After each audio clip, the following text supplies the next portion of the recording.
Bonsoir à tous. Un ministre dans le Jura et dans le Doubs aujourd'hui. Vincent Jeanbrun, ministre de la Ville et du Logement, s'est rendu à Besançon et à Dole.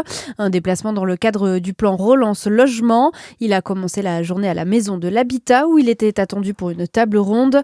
Besançon est une ville avec un potentiel extraordinaire, avec des difficultés déjà prises à bras le corps par les acteurs de terrain, a déclaré le ministre. À Dole, il a visité un projet de reconversion de l'ancien foyer en résidence multigénérationnelle. Un Jurassien condamné pour détention d'images à caractère pédopornographique. Le prévenu âgé de 41 ans travaillait notamment à Lons-le-Saunier dans une salle de spectacle. Il avait été interpellé grâce à une vaste opération européenne qui a permis de démanteler un réseau de pédocriminels sur le dark web. En possession de plusieurs vidéos de viol d'enfants, il a écopé de 24 mois de prison avec sursis probatoire, une obligation de soins et une interdiction de travailler avec des personnes mineures. À Dijon, des professeurs ont passé la nuit dans leur lycée. Une dizaine d'enseignants ont occupé le lycée du Castel pour dénoncer la baisse du nombre d'heures allouées par le rectorat à leur établissement à partir de la rentrée prochaine. Une action symbolique de plus pour ces enseignants qui sont mobilisés depuis début mars.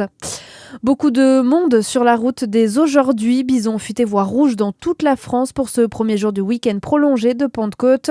La circulation est très soutenue sur les axes desservant la Bourgogne-Franche-Comté. La journée de demain est classée orange avec une circulation difficile notamment sur l'autoroute A6 entre Lyon et Beaune entre la fin de matinée et le début d'après-midi.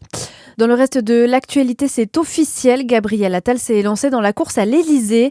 L'ancien Premier ministre et président du groupe Renaissance à l'Assemblée a déclaré sa candidature aujourd'hui depuis l'Aveyron. L'élection se tiendra dans un peu moins d'un an, en avril prochain. Et Jeanne Billard, ils sont désormais une dizaine de candidats en lice. Oui, dont un autre ancien Premier ministre d'Emmanuel Macron, Édouard Philippe, et l'ancien ministre de l'Intérieur, Bruno Retailleau. Il a récemment été désigné par les adhérents des Républicains, de même que Jean-Luc Mélenchon portera la candidature LFI. Mais de nombreuses incertitudes planent toujours, notamment au RN, où Marine Le Pen saura début juillet si la Cour d'appel confirme la peine d'inéligibilité dans l'affaire des assistants parlementaires européens. Dans ce cas, Jordan Bardella sera le candidat du parti. Incertitude également au PS, puisque François Hollande et Raphaël Glucksmann pourraient briguer l'investiture, alors qu'Olivier Faure préférerait une primaire unique à gauche. Primaire de la gauche hors LFI qui compte déjà 4 candidats, dont l'écologiste Marine Tondelier. Tandis qu'à droite, le maire de Cannes, David Lisnard, est pour l'instant le seul à défendre un tel processus.